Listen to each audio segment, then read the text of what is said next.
Thank you very much for that kind introduction, Will. And I will begin by saying that I'm privileged to have been able to work with Will and Dean Arun and the leadership team at the Door School in an initiative that will result in the creation of the Southeast Asia Center for Sustainability in Southeast Asia at Stanford. Also honored to have been able to go to Yogyakarta just last week to the wonderful event that was organized by the president and coordinating minister, Wirjawan, and to have had the privilege of interacting with them there and seeing them again here today. And following on the words that we just heard from coordinating minister Wirjawan, who I would say both challenged and offered a hand of partnership between Stanford and Indonesia and the broader region of Southeast Asia. I think that kind of partnership is precisely the core mission of the center that we're all working to create here at Stanford, a center whose primary function will be as a hub to connect the amazing resources here at Stanford University, its people, its staff, its faculty, its students, the research and knowledge that is at the heart of its enterprise, innovation, and so forth, with partners in Southeast Asia, and to build a program that represents a genuine partnership between researchers, between leaders, thought leaders in academia, in business, in government, and in civil society between Stanford and Southeast Asia. So, and for this reason, we have here with us today, I think, three individuals who are ideally suited to talk about the ways in which, from the regional perspective, they see the opportunities for these kinds of partnerships and collaboration, which is the mandate of the center to create.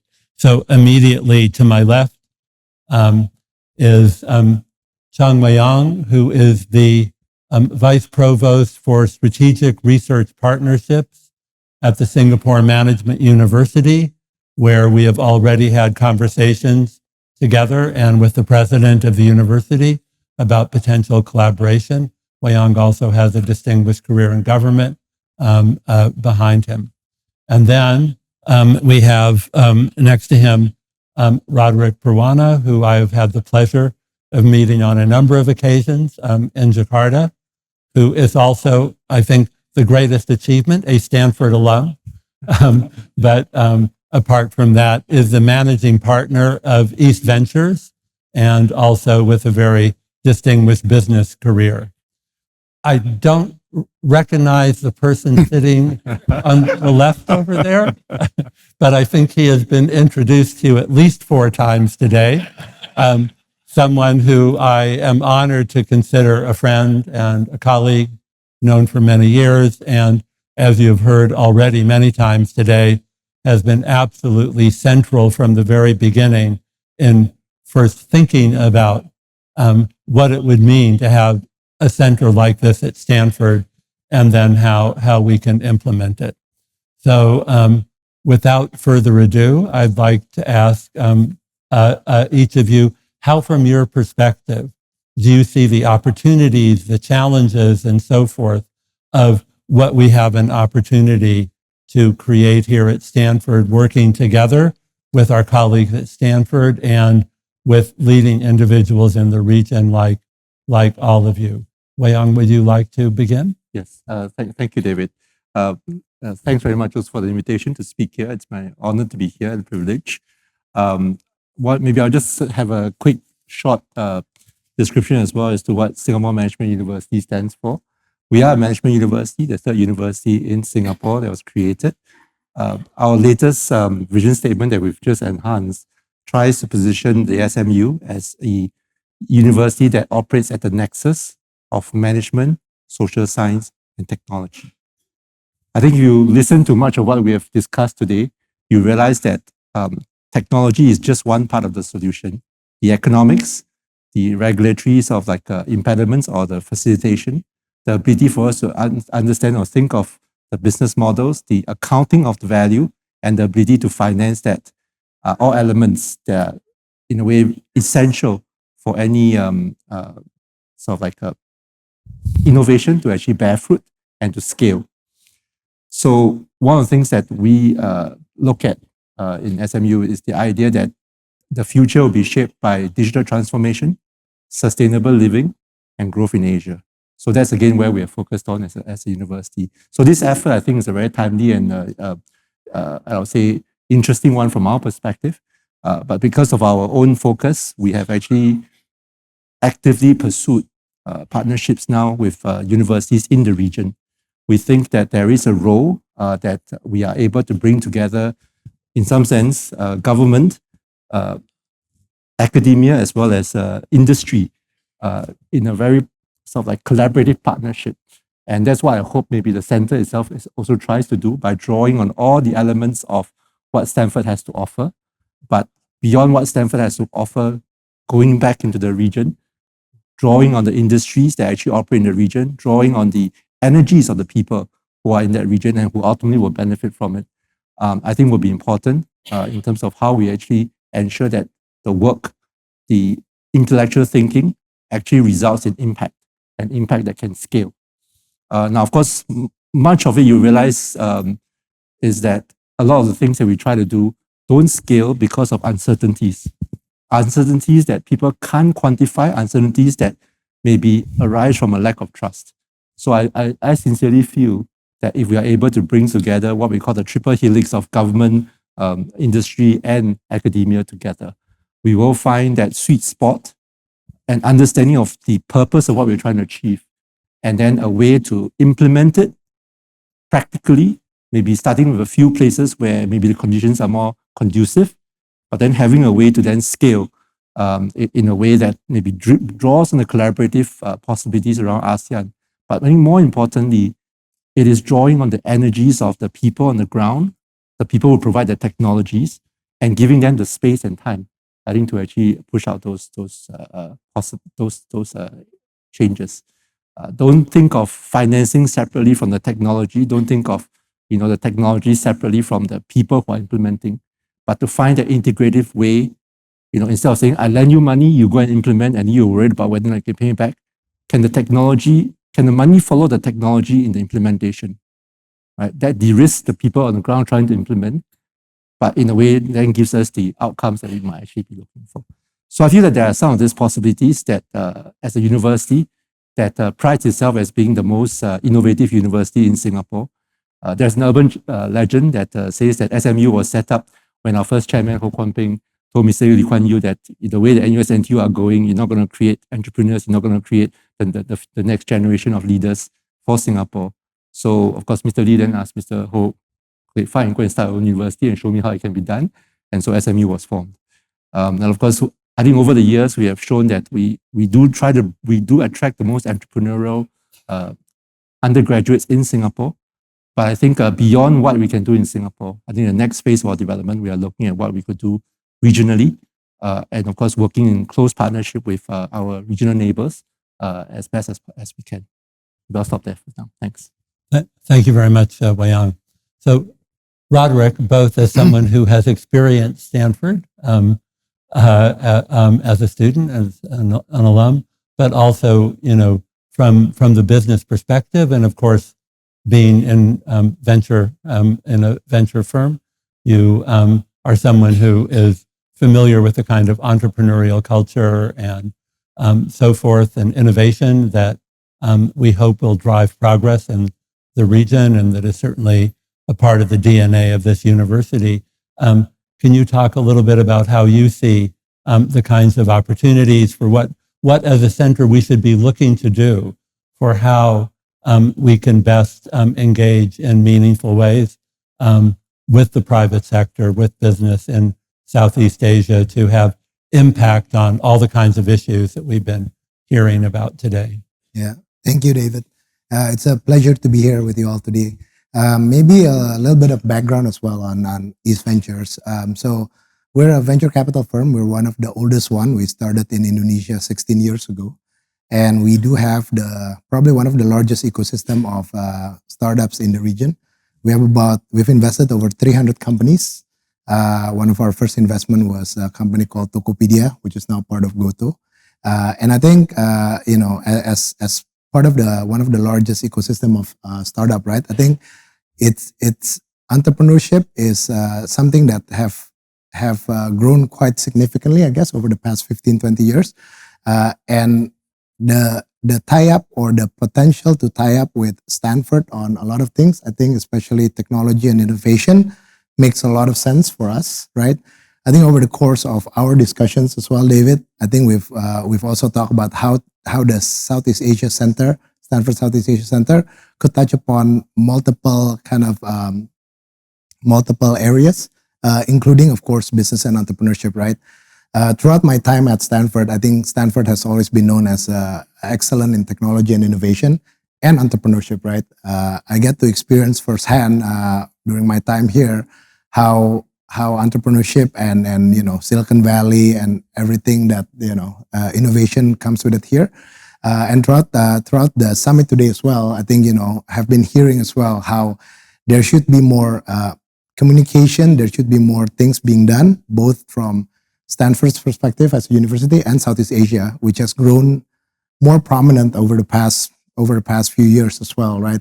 In Southeast Asia, and I think my hope as well is for the Southeast Asia Center that it could turn and change and hopefully move a lot of the discussions and aspirations that we have into action, I guess, right? And then sort of be that conduit, I guess, for businesses as well, and drive entrepreneurship further also in the region. Thank you, Roderick.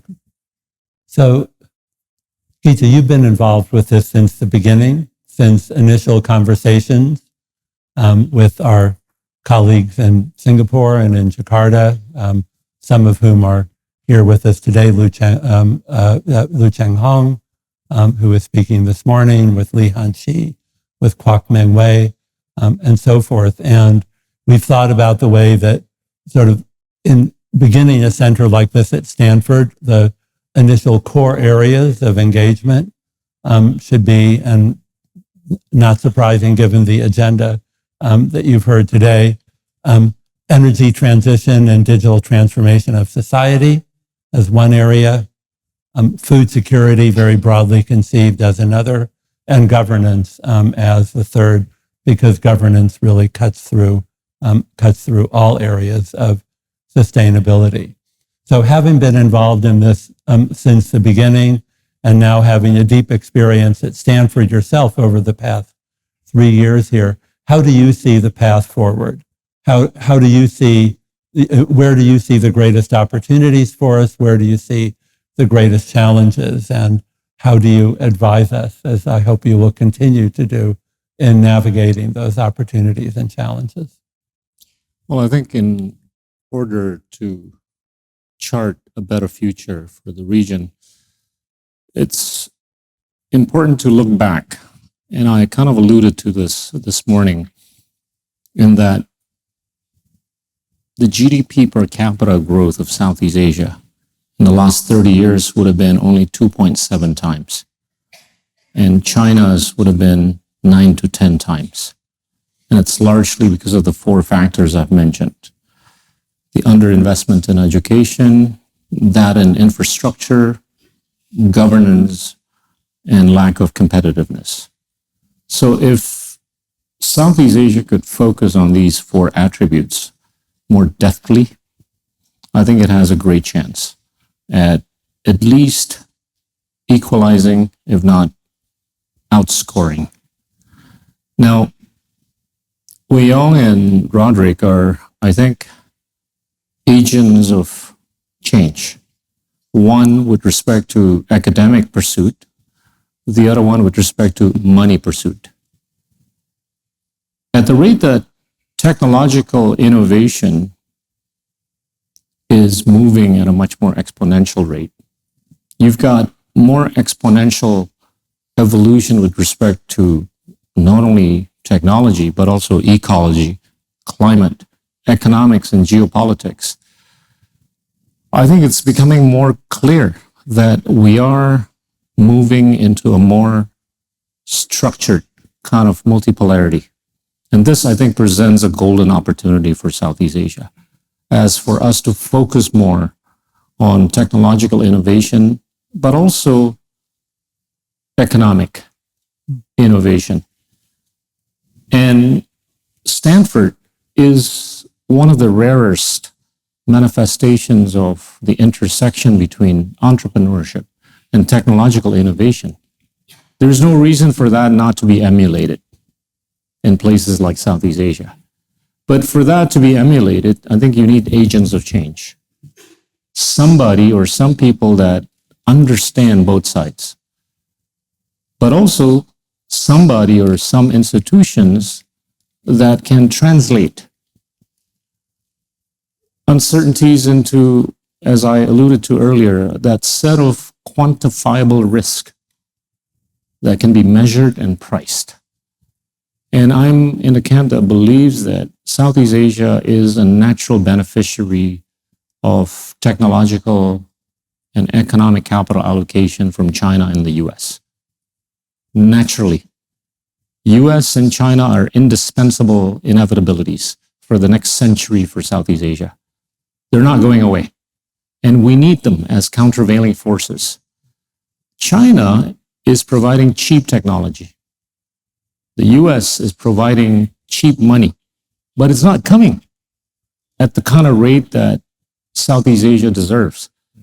Lastly, just with respect to energy transition, if we are all to become modern, we need to be electrified at 6,000 kilowatt hour per capita.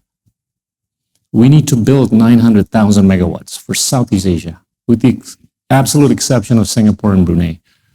We need close to $2 trillion. And the FDI is not coming at the kind of rate that's enough for us to usher this energy transition. But it's not because of lack of availability. The money is there. If we take a look at the US, and Roderick knows this better than most, take a look at the US and their friends, they're managing about $140 trillion worth of liquidity. And we're seeing an increasing risk premium in the US. So if you're a financial allocator, you have to diversify. You have to seek other places for diversification purposes. And honestly, a region of 700 million people and $4 trillion worth of GDP cannot be unattractive. So it just requires people who can translate uncertainties into risks such as Cheong and Roderick and many others. So in the somewhat less than 2 minutes remaining to us, any final words of advice from all of you about how we should move forward with our center when it's launched, hopefully, in the next academic year? I just wanted to maybe latch on to some of the things that Gita has said. I think it's important for us to motivate why Southeast Asia is such an important and useful place for a place like Stanford to pay attention to. A few points I just wanted to bring out. I still recall I'm a student of economics. Amartya Sen had actually said at some point in time that with the dwindling populations in the developed countries, we have to invest in the human capital of the developing countries in order for the technological capital to work harder for those who actually have that technology. And I think in that sense, ability for us to deploy technology into a region like Southeast Asia is a very good way for us to help this technology and capital to earn a better return. Now, why is this a useful place to do this? Because of the diversity of what we have. It means that there are many possible test beds, many possible different modalities. This idea of local action. How can I take the innovation, deploy in local action to demonstrate how it can be done? But what we may have to reimagine is that an investment that comes in the form of the usual bank, loans, or does it come in the form of funding to the guy with the technology working the local people to deploy? And somehow in that process, many of the risks that come with the people who look at a project and say, I don't know what's on the other side, goes away because there is a group of people committed to a purpose that we think we can actually drive. I feel that within there are some of the modalities that I hope as a center we can actually explore, point the way to, demonstrate, and hopefully take those and scale across the region. Thank you very much. I see a flashing red light looking at me with 0 minutes, but 30 seconds. Roderick? Yeah, maybe you touch upon human capital. I'll touch upon financial capital maybe very quickly. I think Gita mentioned also, right, the comparison between the depth and breadth of the U.S. capital markets versus Southeast Asia, right? I think we need to find ways to definitely work together to get better liquidity and deeper financial capital market. And one way that I think the Southeast Asia Center could play a part is definitely in education, I guess, right? Educating sort of what is the capital market there, what is the opportunity, and of course, I've been introducing, I think, players, especially also from US and other markets into the Southeast Asia market. Thank you very much, Roderick. Gita, a final word? I just want to say thank you to you, David, for believing in Southeast Asia. You know how difficult it is to get somebody in the US to believe in Southeast Asia. I found it easy.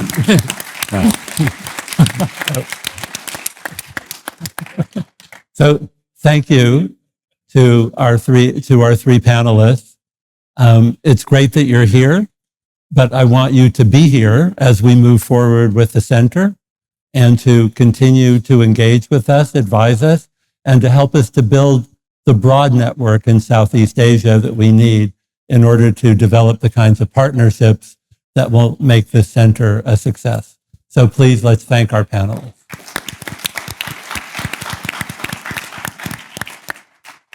Thank you, Rod. Thank you.